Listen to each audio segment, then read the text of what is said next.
સ્વાગત છે વિદ્યાર્થી મિત્રો ક્લાસ 11 માં આજે ચેપ્ટર નંબર 2 માં પાર્ટ નંબર 6 જોવાના છે। કાલે આપણે ખૂબ જ નાના અંતરનું સૂક્ષ્મ અંતરનું માપન કરીએ થતા એ જોઈ લીધું, ઇલેક્ટ્રોન માઇક્રોસ્કોપ વિશે જોયું હતું। બીજું આપણે ઓલિક એસિડમાં અણુની સાઇઝનું પરિમાણ મેળવ્યું હતું। તો આજે આપણે આગળ વાત કરીશું। તો એમાં આપણે લંબાઈનું માપન અત્યાર સુધી કર્યું હતું, લંબાઈનું માપન કર્યું હતું। તો લંબાઈના માપનનો વિસ્તાર જોઈ લઈએ। આપણે ચેપ્ટર નંબર 1 માં પણ જોયું હતું, લંબાઈનો વિસ્તાર 10⁻14 મીટરથી 10⁻14 મીટર સૂક્ષ્મ લંબાઈ કોની છે? તો કે પરમાણુની સાઇઝ। તો પરમાણુની સાઇઝથી લઈને અવલોકિત વિશ્વની લંબાઈ 10⁻26 મીટર સુધી છે। તો લંબાઈનો વિસ્તાર ક્યાંથી ક્યાં સુધી છે યાદ રાખજો। આપણે ચેપ્ટર નંબર 1 માં પણ વાત કરી હતી કે લંબાઈનો વિસ્તાર છે 10⁻14 મીટરથી 10⁻14 મીટરથી જે પરમાણુની સાઇઝ છે ત્યાંથી લઈને વિશ્વની લંબાઈ 10⁻26 સુધી છે। તમને આમાંથી બીજો પ્રશ્ન પણ પૂછાઈ શકે કે લંબાઈનો વિસ્તાર છે, મહત્તમ લંબાઈનો વિસ્તાર અને ન્યૂનતમ લંબાઈનો વિસ્તાર એમનો ગુણોત્તર લ્યો, તો આ બેનો શું કરવાનો? ભાગાકાર લેવાનો। એવો પણ એમસીક્યુ આપણને પૂછાઈ શકે છે। હવે બીજા ઘણા બધા નાના મોટો એકમો આપણે જોઈ લઈએ લંબાઈના। તો લંબાઈના બીજા એકમો આપણે વાત કરીએ તો એક એકમ છે એક ફર્મી। એક FM એટલે ફર્મી। તો એક ફર્મી તમને ક્યાં ઓપ્શન આપ્યો? ફર્મી શેનું એકમ છે? તો કે પરમાણુની સાઇઝ હોય, પરમાણુની સાઇઝ માપવા માટે એકમ છે એને ફર્મી એકમ દર્શાવે છે। તો એક ફર્મી બરાબર 10⁻15 મીટર। એક ફર્મી બરાબર 10⁻15 મીટર। પછી ધારો કે તમને એક એંગસ્ટ્રોમ કહે તો એક એંગસ્ટ્રોમ બરાબર કેટલા થાય? 10⁻10 મીટર।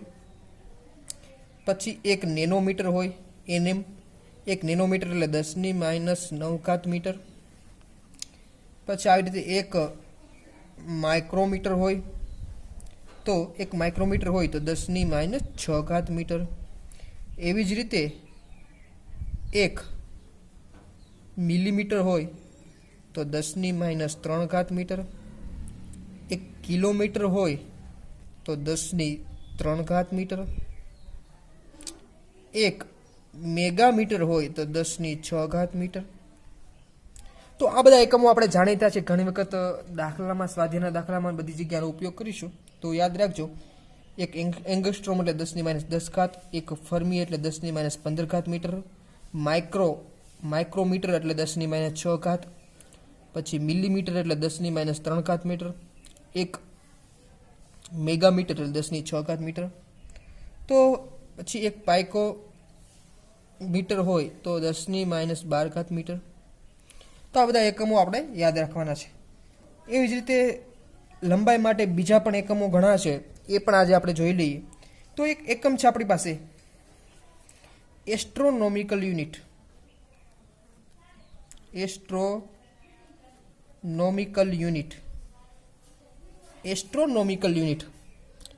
હવે આ પણ એક લંબાઈનો એક એકમ છે, એના વ્યાખ્યા જોઈશું ને શેના માટે ઉપયોગ થાય એનું મૂલ્ય જોઈશું। એસ્ટ્રોનોમિકલ યુનિટ છે એને મિત્રો AU વડે દર્શાવે। શેના વડે? AU વડે।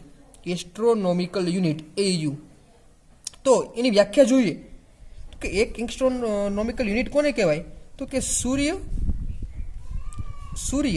અને પૃથ્વી વચ્ચેના સરેરાશ અંતરને, પૃથ્વી અને સૂર્ય વચ્ચેના સરેરાશ અંતરને એક AU કહે છે। મિત્રો આની વ્યાખ્યા છે કે સૂર્ય અને પૃથ્વી વચ્ચેનું જે સરેરાશ અંતર છે એને કેટલું કહેવાય? એક એસ્ટ્રોનોમિકલ યુનિટ કહેવાય। ખૂબ જ મોટો એકમ છે આ। આપણે નાના એકમો તો જોયા હોય, લંબાઈ અંતર માપવા માટે કિલોમીટર હોય, એ બધા નાના એકમો કહેવાય। પરંતુ એક એસ્ટ્રોનોમિકલ યુનિટ એટલે શું? સૂર્ય અને પૃથ્વી વચ્ચેના સરેરાશ અંતરને શું કહેવાય? એક એસ્ટ્રોનોમિકલ યુનિટ કહેવાય। એની કિંમત કેટલી થાય તો કે 1 AU બરાબર 1.496 ગુણ્યા 10^11 મીટર. 1.496 ગુણ્યા 10^11 મીટર. તો આ પણ તમારે યાદ રાખવાનું છે કે એક એસ્ટ્રોનોમિકલ યુનિટ બરાબર 1.496 ગુણ્યા 10^11 મીટર. પછી આ એકમ તો આપણે જોઈ લીધો. હજી એક આપણે લંબાઈનો એકમની વાત કરી દઈએ તો આપણી પાસે હજી એક લંબાઈનો એકમ છે પ્રકાશ વર્ષ. તો પ્રકાશ વર્ષ તો આપણે જાણીતો એકમ છે, એમની પણ વાત કરી દઈએ. તો એક પ્રકાશ વર્ષ એટલે શું? તો કે પ્રકાશે શૂન્યાવકાશમાં એક વર્ષમાં કાપેલા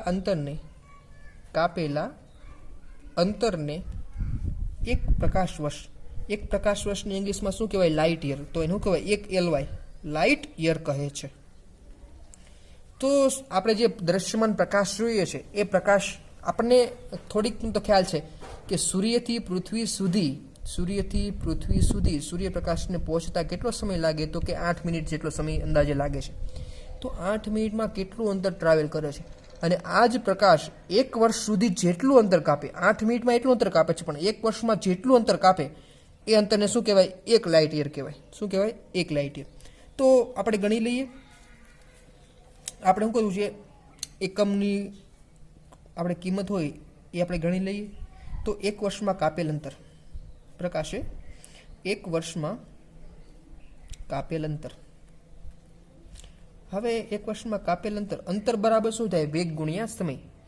અંતર બરાબર શું થાય? વેગ ગુણ્યા સમય. હવે વેગ કેટલો પ્રકાશનો? તો કે 3 ગુણ્યા 10^8. આ તમને ખ્યાલ હોય પ્રકાશનો વેગ કેટલો હોય? 3 ગુણ્યા 10^8. અને સમય કેટલો છે? તો કે 1 વર્ષ. તો 1 વર્ષને આપણે સેકન્ડમાં ફેરવવો છે. શેમાં ફેરવવો છે? સેકન્ડમાં. તો 1 વર્ષમાં સેકન્ડમાં ફેરવો તો કેમ બોલે? તો 1 વર્ષમાં 365 દિવસ હોય, અને પાછું એમાં એક દિવસમાં 24 કલાક હોય, એમાં પણ 1 કલાકમાં કેટલા? 3600 સેકન્ડ હોય. તો આવી રીતે આપણે એને સેકન્ડમાં ફેરવી નાખ્યો છે 1 વર્ષને. તો આનો જવાબ ગણતરી કરશો તો લગભગ મળશે 9.46 ગુણ્યા 10^15 મીટર. તો પ્રકાશ 1 લાઇટ યર બરાબર. તો પ્રકાશ 1 વર્ષમાં કેટલું અંતર કાપે? તો કે 9.46 ગુણ્યા 10^15 મીટર. મતલબ જો એક એસ્ટ્રોનોમિકલ યુનિટ કરતાં કેટલું છે? આ મોટો એકમ છે. તો આ પણ કિંમત આપણે યાદ રાખવાની છે કે 1 લાઇટ યર બરાબર કેટલા થાય? તો કે 9.46 ગુણ્યા 10^15 મીટર. હજી પણ આપણે એક લંબાઈનો એકમ જોઈએ, પાર્સેક.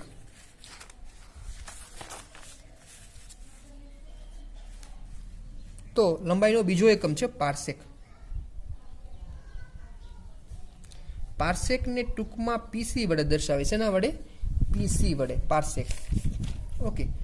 તો એક પાર્સેક છે એની વ્યાખ્યા લખી. પાર્સેક પણ લંબાઈનો એકમ છે, અંતર માપવા માટે એકમ છે. તો એની વ્યાખ્યા પણ સમજવા જેવી છે કે એક એસ્ટ્રોનોમિકલ યુનિટ, કેટલા? એક એસ્ટ્રોનોમિકલ યુનિટ જેટલી લંબાઈની ચાપ એક એસ્ટ્રોનોમિકલ યુનિટ જેટલું અંતર થાય એટલી ચાપ દોરવાની છે. અને એ ચાપ વડે જે અંતરે 1 સેકન્ડ જેટલો કોણ અંતરાતો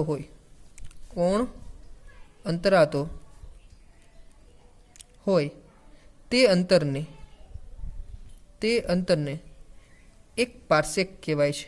એક પાર્સેક કહે છે. તો અહીં શું કીધું છે? 1 AU જેટલી ચાપ વડે. તો આપણે ચાપ દોરી દઈએ. ધારો કે મેં આ ચાપ દોર્યું છે, આ મેં ચાપ દોર્યું છે. આ ચાપ કેટલી? ધારો કે છે 1 AU જેટલી. 1 AU જેટલી ચાપ પડે, ધારો કે ખૂણો કેટલો અંતર આવવો જોઈએ? 1 AU જેટલી ચાપ પડે જેટલા અંતરે 1 સેકન્ડનો આ ખૂણો કેટલો રચાતો હોય? 1 સેકન્ડ જેટલો ખૂણો રચાતો હોય. તો આ અંતરને શું કહેવાય? આ અંતરને 1 પાર્સેક કહેવાય. કેટલું કહેવાય? આ અંતરને કેટલું કહેવાય? 1 પાર્સેક કહેવાય. આ અંતર પણ કેટલું થાય? 1 પાર્સેક. ઓકે. તો જો આમાં આપણે આ સમતલ કોણ જેવું છે તો ખૂણો બરાબર ચાપના છેદમાં ત્રિજ્યા. તો થીટા બરાબર ચાપના છેદમાં ત્રિજ્યા સૂત્ર વાપરીએ. ચાપ કેટલી છે? 1 AU જેટલી. અને ત્રિજ્યા કેટલી છે? 1 પાર્સેક. અને થીટા. તો 1 પાર્સેકની કિંમત આપણે ગણતરી કરવી છે તો 1 PC કરતા બનાવીએ. તો 1 AU ના છેદમાં શું આવશે? થીટા આવશે. 1 AU ના છેદમાં શું આવશે? થીટા આવશે. તો આ કિંમત મૂકી દઈએ. 1 AU ની કિંમત આપણને ખબર છે કેટલી છે? 1.496 ગુણ્યા 10^11 મીટર છેદમાં થીટા છે એ કેટલો છે? 1 સેકન્ડ છે. 1 સેકન્ડને આપણે કેટલા ફેરવાના? રેડિયનમાં ફેરવાના. આપણે ઉદાહરણ નંબર 2.1 જોયું હતું, જેમાં આપણે 1 સેકન્ડને શેમાં? રેડિયન માપક્રમમાં ફેરવાતા. કેટલા થાય 1 સેકન્ડ બરાબર? તો કે 4.85 ગુણ્યા 10⁻6 રેડિયન. 1 સેકન્ડ બરાબર કેટલા રેડિયન થાય? 4.85 ગુણ્યા 10⁻6. તો 1 પાર્સેકની કિંમત આપણને લગભગ મળી ગઈ છે 3.08 ગુણ્યા 10⁻16. 10⁻16. તો પાર્સેક પણ અંતરનો એકમ છે, લંબાઈનો એકમ છે, અને આ લાઇટ યર કરતાં પણ મોટો એકમ છે. તો આ બધા લંબાઈના એકમો છે. ઘણી વખત પ્રશ્ન આપણને પૂછાય કે નીચેનામાંથી કયો લંબાઈનો એકમ છે. તમને 4 ઓપ્શન આપી દે કે એસ્ટ્રોનોમિકલ યુનિટ, ઘણી વખત 4 એકમ, નીચેનામાંથી કયો લંબાઈનો એકમ નથી. તમને 4 ઓપ્શન આપી દે તો આ રીતે તમને કન્ફ્યુઝન કરી શકે. તો પાર્સેક, પ્રકાશ વર્ષ, એસ્ટ્રોનોમિકલ યુનિટ બધા કોના એકમો છે? લંબાઈના એકમો છે. ઓકે, લંબાઈ માપવા માટે ઉપયોગ થાય છે. તો આ પાર્સેકની વાત કરી દીધી. હવે આપણે અહીંયા લંબાઈનું કામ પૂરું થાય છે. લંબાઈનું કામ પૂરું થાય છે. હવે આપણે થોડુંક દ્રવ્યમાન તરફ જઈએ. શેના તરફ જઈએ? દ્રવ્યમાન તરફ. તો આપણને પાછો એવો પ્રશ્ન થાય કે દ્રવ્યમાન એટલે શું? દ્રવ્યમાન, નાનું દ્રવ્યમાન તો આપણને ખબર હોય, કિલોગ્રામમાં માપી લઈએ. પછી મોટું દળ હોય તો કઈ રીતે માપી શકાય. પછી ખૂબ જ સૂક્ષ્મ હોય, ઇલેક્ટ્રોન, પ્રોટોન જેવા સૂક્ષ્મ કણો હોય, એનું દળ કઈ રીતે માપવું. પછી ખૂબ જ મોટા પદાર્થો હોય, હવે પૃથ્વી છે, બુધ છે, બધા ગ્રહો, બીજા ગ્રહો છે, એમનું વજન કઈ રીતે માપવું. તો આ પણ આપણે માપી શકીએ. એ પણ આપણે અહીંયા વાત કરી લઈએ. ઓકે, ચલો. તો પેલા દ્રવ્યમાનની વાત કરીએ. રેડી? ટોપિક આપણો છે દ્રવ્યમાન.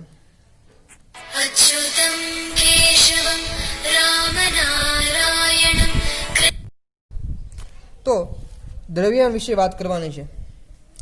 તો ચાલો દ્રવ્યમાન વિશે વાત કરીએ. તો દ્રવ્યમાન કોને કહેવાય? દ્રવ્યમાન એટલે બીજું કાંઈ નહીં મિત્રો, દળ. શું કહેવાય? દળ. દળને ઇંગ્લિશમાં શું કહેવાય? માસ. શું કહેવાય? માસ. તો દ્રવ્યમાન વિશે વાત કરવાની છે. તો દ્રવ્યમાનની વ્યાખ્યા લખીએ સામાન્ય રૂપે. તો પદાર્થમાં રહેલ દ્રવ્યના જથ્થાને દળ કહે છે. મિત્રો વ્યાખ્યા મળી ગઈ છે આપણને. પદાર્થમાં રહેલ દ્રવ્યના જથ્થાને શું કહેવાય? દળ કહેવાય.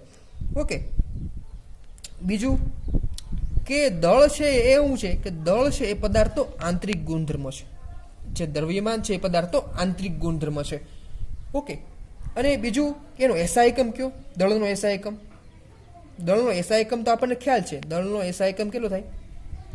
કિલોગ્રામ. આપણે મૂળભૂત રાશિમાં વાત કરી હતી ને, 7 મૂળભૂત રાશિમાં દ્રવ્યમાન હોય દળ, એમનો એક એસઆઈ એકમ કેટલો થાય? કિલોગ્રામ થાય.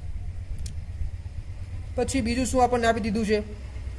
તો કે અહીંયા આપણને દ્રવ્યમાન વિશે બીજી વાત કરી છે કે આપણે અહીંયા ભારતમાં છે, આપણને ખ્યાલ હોય કે શાક માર્કેટમાં જઈએ અથવા બીજી જગ્યાએ કરિયાણાના સ્ટોરે જઈએ, ત્યાં આપણને કિલોગ્રામ વસ્તુ લેવી હોય તો જે વજન કાંટો હોય એના ઉપર કિલોગ્રામની પ્રતિકૃતિ મૂકે તો આપણને ખ્યાલ 1 કિલોગ્રામની જે પ્રતિકૃતિ છે, 1 કિલોગ્રામ છે, 2 કિલોગ્રામ છે, 5 કિલોગ્રામ છે, 500 ગ્રામ છે, તો આ બધા પ્રતિકૃતિ કોણ બનાવતું હશે? કોણ ડિઝાઇન કરતું હશે? એવું નથી કે બધા પોતપોતાના મેળે કે મારે આવા ત્રાજવા બનાવવા છે, મારા વજન માપિયા બનાવવા છે, હું આને 1 કિલોગ્રામ છું, ઘણા કે આને મારે 1 કિલોગ્રામ જેવું છે. એવું મિત્રો થતું નથી. એ પ્રતિકૃતિ ક્યાંથી બનાવવામાં આવે છે? તો કે એ પ્રતિકૃતિ ક્યાંથી બનાવવામાં આવે? તો કે આંતરરાષ્ટ્રીય તોલમાપ સંસ્થા, આંતરરાષ્ટ્રીય તોલમાપ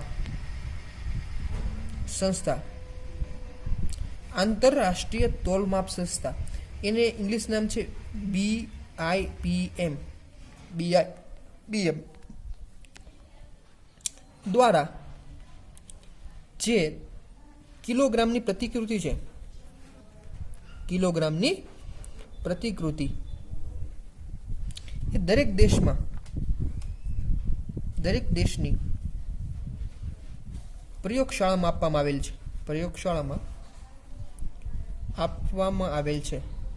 હવે આપણે જાતે નક્કી નથી કરતા કે આને કિલોગ્રામ કેવો છે, આને 2 કિલોગ્રામ કેવો છે. આંતરરાષ્ટ્રીય રીતે બધા દેશના વૈજ્ઞાનિકો ભેગા થઈ અને નક્કી કરે કે આને આપણે 1 કિલોગ્રામ વજન કેવો છે. પછી એ વજનની પ્રતિકૃતિ હોય એમાંથી ધારો કે જેટલા દેશ હોય એટલી પ્રતિકૃતિ બનાવે. અને એ ખાસ મિત્રો યાદ રાખજો કે એ પ્રતિકૃતિ કેની હોય, ગોલ્ડનની બનાવવામાં આવે. અને એ પ્રતિકૃતિ છે દેશભરની જેટલી તોલમાપ સંસ્થા હોય અલગ અલગ દેશની બધી પ્રયોગશાળામાં એ લેબોરેટરીમાં મૂકવામાં આવે.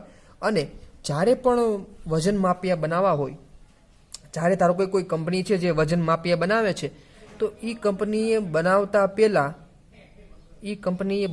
પહેલાં જે વજન માપની પ્રતિકૃતિ હોય પહેલાં પ્રયોગશાળામાં ટેસ્ટિંગ કરાવવી પડે. અને સામે જે 1 કિલોગ્રામની પ્રતિકૃતિ છે એ આંતરરાષ્ટ્રીય તોલમાપ સંસ્થાએ આપી હતી એની સાથે સરખામણી કરવાની, વજન ઓછું નથી વધારે નથી, પછી બધું મિત્રો બનાવવામાં આવે છે. ઓકે, તો આ રીતે વજન કાંટા બનાવવામાં આવે છે. અને ભારતમાં આપણને થાય કે ભારતમાં કઈ જગ્યાએ પ્રયોગશાળા આવેલી છે, ભારતમાં પણ હશે ને પ્રતિકૃતિ, તો કઈ જગ્યાએ આવેલી છે? તો કે ભારતમાં પ્રયોગશાળા કઈ જગ્યાએ આવેલી છે? તો કે આ પ્રયોગશાળા છે દિલ્હી ખાતે. શેમાં મિત્રો? દિલ્હીમાં રાષ્ટ્રીય વિજ્ઞાન પ્રયોગશાળા છે, રાષ્ટ્રીય ભૌતિક વિજ્ઞાન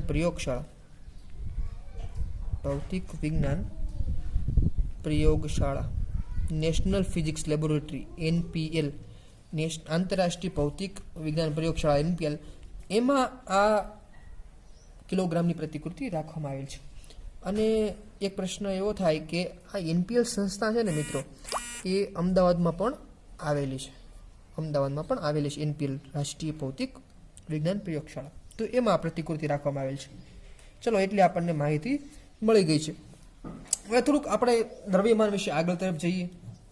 ચલો, હવે આપણે જાણવું છે કે અણુ પરમાણુ હોય એમના દળ કઈ રીતે માપવા, એમના વિશે વાત કરી દઈએ. ચલો, કે અણુ કે પરમાણુ હોય એમનું મિત્રો આપણે દળ માપવું હોય, એનું દ્રવ્યમાન મેઝર કરવું હોય, તો એમના માટે એક નવો એકમ બનાવવામાં આવ્યો. કારણ કે કિલોગ્રામ છે, પછી ગ્રામ છે, 5 ગ્રામ 10 ગ્રામ, એ તો બહુ મોટા એકમ છે.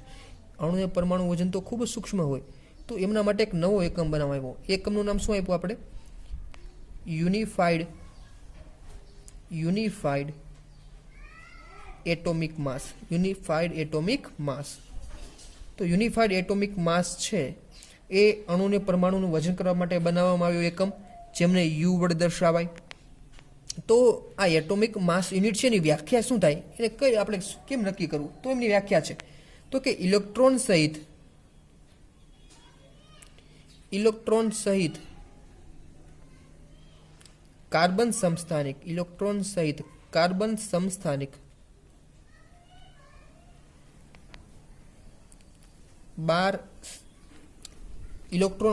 સમસ્થાનિક લીધો છે આપણે, આ C6C12 માં ઇલેક્ટ્રોન સહિત બધાની વાત કરી દેવાની. એમાં એનો એક પરમાણુ લેવાનો, એક પરમાણુ ના 1/12 ભાગને એક એટોમિક માસ યુનિટ કહેવાય. શું કહેવાય? એક એટોમિક માસ યુનિટ કહેવાય. ઇલેક્ટ્રોન સહિત કાર્બનનો સમસ્થાનિક લીધો અને એમનો પણ એક પરમાણુ લીધો, અને એક પરમાણુમાં કેટલાક ભાગ કર્યા? 12 ભાગ કર્યા. 1/12 ભાગને શું કહેવાય? એક એટોમિક માસ યુનિટ કહેવાય. તો કેટલું મૂલ્ય થાય એનું? તો 1 U બરાબર કેટલું થાય? તો 1.66 ગુણ્યા 10⁻27 કિલોગ્રામ. તો 1 U બરાબર કેટલા થાય? જો -27, એટલે કેટલું સૂક્ષ્મ છે. તો ઇલેક્ટ્રોન ને પ્રોટોન કે ન્યુટ્રોન હોય અણુ પરમાણુ, એમના વજન માપવા માટે એટોમિક માસ યુનિટ વપરાય. તો આ તો આપણને ખ્યાલ પડી ગયો, નાના અંતરનું તો આપણે માપન કરી લીધું. બીજું, આ તો એટોમિક માસ યુનિટ એકમ છે, પણ એને માપવું કઈ રીતે? અણુને પરમાણુ સાઇઝ માપવા માટે, વજન માપવા માટે, દ્રવ્યમાન માપવા માટે સાધન કયું? આ તો એનો એકમ છે. એનું સાધન કયું? તો એનું સાધન છે માસ સ્પેક્ટ્રોગ્રાફ.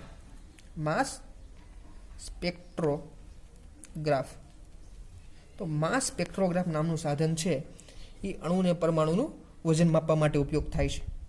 અણુને પરમાણુનું વજન માપવા માટે તમને MCQ પૂછાઈ શકે કે અણુને પરમાણુનું વજન માપવું હોય તો કયા સાધનનો ઉપયોગ થાય? તો કે માસ સ્પેક્ટ્રોગ્રાફમાં. તો માસ સ્પેક્ટ્રોગ્રાફમાં થાય એવું શું કે અણુ પરમાણુનું વજન માપી શકે? તો કે જેમાં માસ સ્પેક્ટ્રોગ્રાફમાં શું હોય? તો કે વિદ્યુત ક્ષેત્ર હોય, તથા ચુંબકીય ક્ષેત્ર હોય, તથા ચુંબકીય ક્ષેત્ર. વિદ્યુત ક્ષેત્ર અને ચુંબકીય ક્ષેત્ર બે ક્ષેત્ર હોય માસ સ્પેક્ટ્રોગ્રાફમાં.